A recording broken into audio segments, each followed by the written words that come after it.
Hello friends, welcome to reading. आज की reading में हम आपके एक सपने के बारे में पता कर रहे हैं, जिसमें आपने शायद कोई एक रिसेंटली सपना देखा है। वो किसी भी तरह का सपना हो सकता है, डरावना सपना भी हो सकता है या अच्छा सपना भी हो सकता है, लेकिन बेसिकली कोई ऐसी चीज़ है उस सपने में मैसेज है जो आपको समझ में नहीं आया है शायद, या आप समझना चाहते हैं। तो आपकी टीम, आपके गाइड्स, आपके एंजल्स, जिसके भी साथ आप कनेक्ट करते हैं, वो आपके लिए उस क्लैरिफिकेशन को ला रहे हैं, उस एनर्जी को ला रहे हैं कि उस सपने में क्या था। अम, काफ़ी ब्रॉड सा मैसेज भी हो सकता है ये। देखते हैं, लेट्स से उस सपने का मैसेज बताएं spirit please. Watchers transpersonal number 60।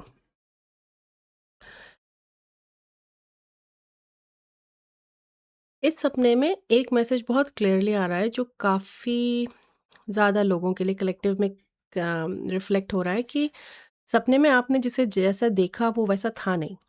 तो अगर आप किसी से डर गए सपने में, तो वो एनर्जी एक्चुअली डरने वाली नहीं थी। कोई आपका अपना अंदर का फ़ियर था, जो उन्हें देख के या उस प्रेज़ेंस के साथ वो फ़ियर ट्रिगर हुआ, पर जिससे जिसे आपने देखा सपने में, उसकी एनर्जी में कहीं कोई डराने वाली चीज़ नहीं थी। एंड इट इज़ समथिंग जो आपके अंदर है, जिस पे आपको ध्यान देना है, उस फ़ियर पे। तो एक फ़ियर की तो एनर्जी हम पिक कर रहे हैं। मैं इसी डेक से लेती हूँ ये। It's a very powerful shaman deck. Okay, फिर वी हैव 61, तो 60 के बाद 61। Well song resonating. अब ये वेल अपने ही एक बबल में है। एंड एक तरह से वेल जैसे ओशन में रहती है, लेकिन पूरे ओशन से कनेक्टेड नहीं है अभी, क्योंकि वो अपने ही एक बबल में है। कहने के लिए वो पूरे एक समुद्र में है। बहुत सारा गहरा पानी है, बहुत सारे दूसरे जीव जंतु हैं उसके पास, लेकिन वो अपने ही बबल में है। तो ये फिर से वही मैसेज रिपीट हो गया है कि कहीं कोई चीज़ है, और जिस तरह से ये चीज़ जैसे सर की तरफ, अगर हम इसको एक फिगर माने, तो ये सर की तरफ थोड़ा पॉइंट कर रही है एनर्जी। तो मुझे लग रहा है हो सकता है कुछ आपके थॉट्स में, अम, सोच में कहीं ये फियर है। आपकी थॉट्स आपको, जब आप जगे होते हैं या सपने में भी, जब हम सपना देख रहे होते हैं, हमारा जो ब्रेन है, वो जब उस सबकॉन्शियस और उन मेमोरीज के साथ प्ले कर रहा होता है, उन्हें सॉर्ट कर रहा होता है, तो वो फियर की तरफ इंक्लाइंड रहती हैं वो थॉट्स। ओके, और देखिए माइंड की बात कर रहे हैं, तो बॉटम टेक एनर्जी भी माइंड आई है। First breath, beginners mind. Okay, इसमें प्लैनेट्स भी हैं। तो हो सकता है आपको एस्ट्रोलॉजी के थ्रू, अगर आप थोड़ा सा ध्यान देना, स्पेशली वैदिक के थ्रू, क्योंकि ये वेस्टर्न एस्ट्रोलॉजी, मैंने दोनों ही एस्ट्रोलॉजी मुझे आती हैं। मैंने दोनों के ही सर्टिफाइड एस्ट्रोलॉजर हूँ, लेकिन मैं वैदिक के साथ रिफ्लेक्ट करती हूँ। तो अगर आप वैदिक एस्ट्रोलॉजी में देखें, स्पेशली अभी जुपिटर, क्योंकि जुपिटर, मून तो खैर है ही फुल मून इधर, पर मेरा ध्यान जुपिटर पे बहुत जा रहा है। कोई ब्लेसिंग है जो शैडो में है, वो चीज़ आ रही है। तो जुपिटर है शुक्र। आप शुक्र को देखें कि आपका शुक्र आपके चार्ट में कहाँ है, क्या कर रहा है, क्या ट्रांजिट है, उसकी दशा चल रही है क्या, महादशा किसकी है। उन सब चीज़ों को अगर आप किसी को दिखा सकें सिर्फ शुक्र के अराउंड, तो मुझे लग रहा है कि उसमें आपको वो आइडिया मिलेगा उस फियर का। क्योंकि ये जो फियर है, ये एक्चुअल में कोई एक ब्लेसिंग को अपने अंदर छुपाया हुआ है इसने। वो मैसेज बहुत क्लियरली है, उसमें चेंज आने की ज़रूरत है। चलिए, तो उस ब्लेसिंग के बारे में पूछते हैं थोड़ा। हालांकि ये भी ड्रीम डेक ही है, और ये डेक मून का है, तो मून की भी एनर्जी यहाँ हम कनेक्ट करते हैं, लेकिन कुछ सर्कल का भी है। किसी तरह का घेरा घेरा सुनाई दे रहा है मुझे, कि जो डर है, जैसे ये सर्कल है ना, हर जगह मुझे सर्कल दिख रहे हैं अब, मतलब everywhere I am seeing circles. Hmm वक्री तो नहीं है आपका कहीं शुक्र, इस पे भी ध्यान दीजिएगा। हो सकता है रेट्रोग्रेड में जो हो रहा हो। एक रीडिंग है, मेरे शायद इंग्लिश के चैनल पे है, जुपिटर रेट्रोग्रेड पे बहुत लंबी रीडिंग है। उसको अगर आप जाके देखें तो मुझे लगता है वहाँ पे आपको शायद कोई मैसेज मिलेगा। उसका मैं लिंक डाल दूँगी नीचे। हुँ, तो सपने में बहुत कुछ हो रहा है बेसिकली आपके ना। It's a very active space. Okay, तो पहला है record. Yes, very active space, बहुत कुछ हो रहा है। बहुत कुछ लिखा भी जा रहा है। और मैं यहाँ पे I would rather go ahead and से कि जिसे हम एस्ट्रल प्रोजेक्शन बोलते हैं ना, जिसे हम सूक्ष्म शरीर बोलते हैं, सूक्ष्म जगत बोलते हैं, वहाँ पे भी उसका अपना कर्म होता है। हम वहाँ पे भी कर्म जनरेट कर रहे होते हैं और वहाँ पे भी वही लिखा-जोखा होता है कर्म का, जैसा हमारा इस इन्कार्नेशन में फिज़िकल लाइफ में होता है। तो मुझे लग रहा है आपके सपनों में आप किसी तरह का कोई कर्म अपना उस सूक्ष्म जगत में क्लियर कर सकते हैं एज़ एन अपॉर्च्युनिटी इस ड्रीम की इन्फॉर्मेशन के थ्रू। हो सकता है वो जो गिफ्ट है आपका उस शैडो में से निकल के फिर लाइट में आ जाए, आपकी एक्सेस में आ जाए, रिकॉर्ड क्लियर हो जाए। कुछ काम हो रहा है वहाँ पे और फिर से वही जिस तरह से कॉन्स्टेलेशंस दिख रही हैं, फिर से मुझे एस्ट्रोलॉजी की तरफ वो ले जा रहे हैं और एनर्जी भी बहुत ही सेम है इसकी। आप प्लीज़ अपना चार्ट दिखाइए शुक्र के अराउंड। कुछ नहीं है तो आप वो शुक्र वाली जुपिटर रेट्रोग्रेड की रीडिंग ही देख लीजिए। मेरे इंग्लिश चैनल पे लिंक डाल दूँगी मैं। कुछ ज़रूरी मैसेज है उसमें आपका। कमिट, फ़ियर कमिटमेंट के अराउंड हो सकता है। हो सकता है काम बीच में छोड़ देने की भी एक शायद टेंडेंसी हो सकती है कुछ लोगों की यहाँ पे, कि जो काम करते हैं लेकिन फिर बहुत ही ख़्याली पुलाव में चले जाते हैं बैठे-बैठे ना, they can not focus, they can not stay committed to their work. उस तरह की एनर्जी भी है, ड्रीमी स्पेस में चले जाते हैं। अम, आप अपनी मीन राशि भी देखिए, उसमें क्या हो रहा है। मैं अब जो-जो पिक कर रही हूँ एस्ट्रोलॉजी के भी ना, मैं आपको बताते जाऊँगी, आप उसमें भी देखें।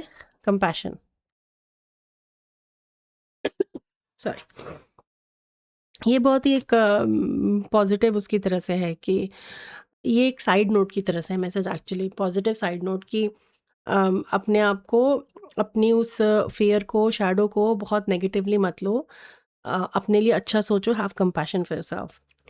एंड जिस तरह से ये कमल का फूल खिला है और बीच में हार्ट है, ये बहुत ही एक पॉजिटिव आपकी हार्ट स्पेस को भी दर्शा रहा है कि अगर आप अपने हार्ट स्पेस को, अपने अनाहत चक्र को एक्सेस कर पाएँ तो आपको दिखेगा वहाँ पे उसकी वाइब्रेशन बहुत हाई है। आप बहुत आसानी से हो सकता है अपनी हार्ट स्पेस के साथ कनेक्ट कर पाते हैं और इसी वजह से, क्योंकि वो चीज़ शैडो में चली गई है, जिस भी कार्मिक वजह से वो सॉर्ट नहीं हो पा रही है, जो भी बबल बन गया है उसके अराउंड, हार्ट स्पेस के अराउंड, आप उस ड्रीमी स्पेस में चले जाते हैं। शायद इसलिए आप उस चीज़ को फ़ोकस नहीं कर पाते हैं या बहुत इमोशनल हो जाते हैं, इस तरह की भी एनर्जी आ रही है। Very interesting. अब मैं सोच रही हूँ आपको मैं किस डेक से दूँ, बिकॉज़ हिंदी चैनल पे 2 चैनल हैं ना मेरे ना, एक इंग्लिश एक हिंदी। हिंदी चैनल पे they never prepare me for most of the readings, वो ऑन द स्पॉट चल रही होती हैं। चलिए मैं पॉज़ करके लेके आती हूँ 1-2 डेक। थोड़े से मिक्स्ड से डेक्स आए हैं, देखते हैं चलिए। ये फिर से एक और शामन डेक आया है। शामनिज़्म हो सकता है इस तरह का कोई आपकी पास्ट लाइफ में एनर्जी हो कि जैसे आपने शामन का काम किया है, या अभी जैसे हम सुनते हैं तो डर जाते हैं ना, तो हम तंत्र सुनते हैं हम डर जाते हैं। नहीं, वाइट तंत्र भी एक शामनिज़्म की तरह से ही एक हमारे इंडियन उसमें है एनर्जी वर्क। हो सकता है उस तरह का कुछ आपने काम किया हो। Soul awakening, medicine pouch, amethyst else elestial एमेथिस्टिवा, ओके, नंबर 28। तो कोई मैसेज है आपकी तरफ बार-बार लाया जा रहा है। कुछ आपको दिखाया जा रहा है, आपको जगाने के लिए, ओके। हो सकता है यही डर हो। जैसे मैंने तंत्र बोला, हर कोई ना काले जादू पे चला जाता है, ब्लैक मैजिक, ब्लैक तंत्र उस पे चला जाता है। कोई उसके पॉज़िटिव जो एनर्जी है, जो शैडो के अलावा जो लाइट एस्पेक्ट है, जो हायर वाइब्रेशनल चीज़ें हैं, उस पे कोई सोचता ही नहीं, उस पे ध्यान नहीं जाता। ये भी हो सकता है कोई फ़ियर हो।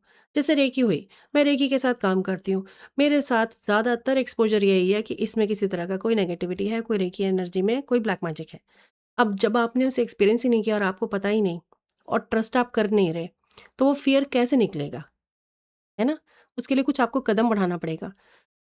वो हो सकता है वो उस शुक्र के थ्रू हो। मैं ऐसे एग्ज़ाम्पल दे रही हूँ क्योंकि रेकी मेरा काम है, मैं इस चीज़ के साथ काफ़ी हैंडल करती हूँ लोगों के बहुत ही आउटडेटेड वो हैं आउटलुक्स हैं, बट ठीक है, वो अपने उसके साथ अगर जो नहीं रखते कैपेसिटी चेंज करने की, वो नहीं रखते। लेकिन आपकी रीडिंग में यहाँ पे मुझे दिख रहा है कि जो चीज़ वो नेगेटिव में है, वो बहुत पॉजिटिवली फिर पॉजिटिव में आएगी, बहुत स्ट्रेंथ के साथ पॉजिटिव में आएगी। When the storm spirits play, number 1। Okay, तो ये एक इंट्यूटिव डेक भी है। इसको अगर आप देख के पॉज़ करके थोड़ा कार्ड को भी देखें कि आपको कैसा फ़ील हो रहा है, कैसा लग रहा है, क्या-क्या इन्फॉर्मेशन मिल रही है ना? तो इसमें वो सर में जो वो थॉट्स की जैसे अटैक सा हो रहा है, वो तो मुझे यहाँ फ़ील हो रहा है इसमें, when the storm spirits play. और मुझको ये भी लग रहा है कि सूक्ष्म में एस्ट्रल में जब आप जाते हैं, तो वहाँ पे हो सकता है किसी तरह की नेगेटिव एनर्जीज़ के साथ आप डील करते हैं। हालाँकि जो ये रीसेंट सपना है उसमें ये एनर्जी नेगेटिव नहीं थी, लेकिन हो सकता है कि आपकी एनर्जी लीक हो जाती है वहाँ पे, इन द सेंस कि जैसे आप बहुत इमोशनल हो जाते हैं। अब जो ये एस्ट्रल वर्ल्ड होता है, ये बहुत emotional, it's an emotional world, it's not physical. तो आप बहुत एक्सट्रीम इमोशंस फ़ील करते हैं और आप उन इमोशंस के थ्रू अपनी एनर्जी फ़ील्ड से एनर्जी लीक करते हैं। ये एक बहुत स्पेसिफ़िक चीज़ आ रही है। तो उसके लिए आप जब सोने जाएँ तो आप एक छोटी-सी प्रेयर अपने लिए कह सकते हैं। अपने गाइड्स को बोल सकते हैं कि मुझे प्लीज़ आप मेरे साथ हर वक़्त रहें, मैं जहाँ भी जाऊँ, सोने में, सपने में, एस्ट्रल में, आप मुझे सिर्फ़ और सिर्फ़ हायर एस्ट्रल वर्ल्ड्स में ही लेके जाएँ, हायर एस्ट्रल रेल्म में ही लेके जाएँ और किसी को भी अलाउ ना करें कि मेरी एनर्जी कहीं भी किसी तरह से लीक हो। इस तरह की एक छोटी-सी प्रेयर आप अपने लिए बना सकते हैं। आप जिस भी गाइड के साथ केयर करते हैं, जैसे मैं तो हमेशा इस चीज़ के साथ हनुमान जी के साथ जाती हूँ, कह के, या आर्कएंजल माइकल के साथ जाती हूँ। तो वो हमेशा एक स्ट्रॉन्ग प्रोटेक्शन के साथ आपके साथ हर जगह रहते हैं, जब आप सपने में बॉडी से निकल के एस्ट्रल में जाते हैं। तो ये एक आई थिंक आपके लिए एक इम्पॉर्टेंट एक छोटी-सी प्रेयर निकल के आई है। आई वुड स्ट्रांगली सजेस्ट इसे प्लीज़ यूज़ करें। और ये पता नहीं, ये डेक शैडो डेक है, पर मुझे नहीं समझ में आ रहा क्या इसमें से। देखते हैं, द सेज। ओके, अब यहाँ पे 2 सेज है। एक तो वो सेज क्लेंजिंग है जो मैंने शायद शुरू में करी थी। मैं इसको फिर से आपके लिए कर देती हूँ। हो सकता है किसी को अभी एकदम क्लेंजिंग की ज़रूरत हो और हम उस इंटेंशन से क्लियर कर दें।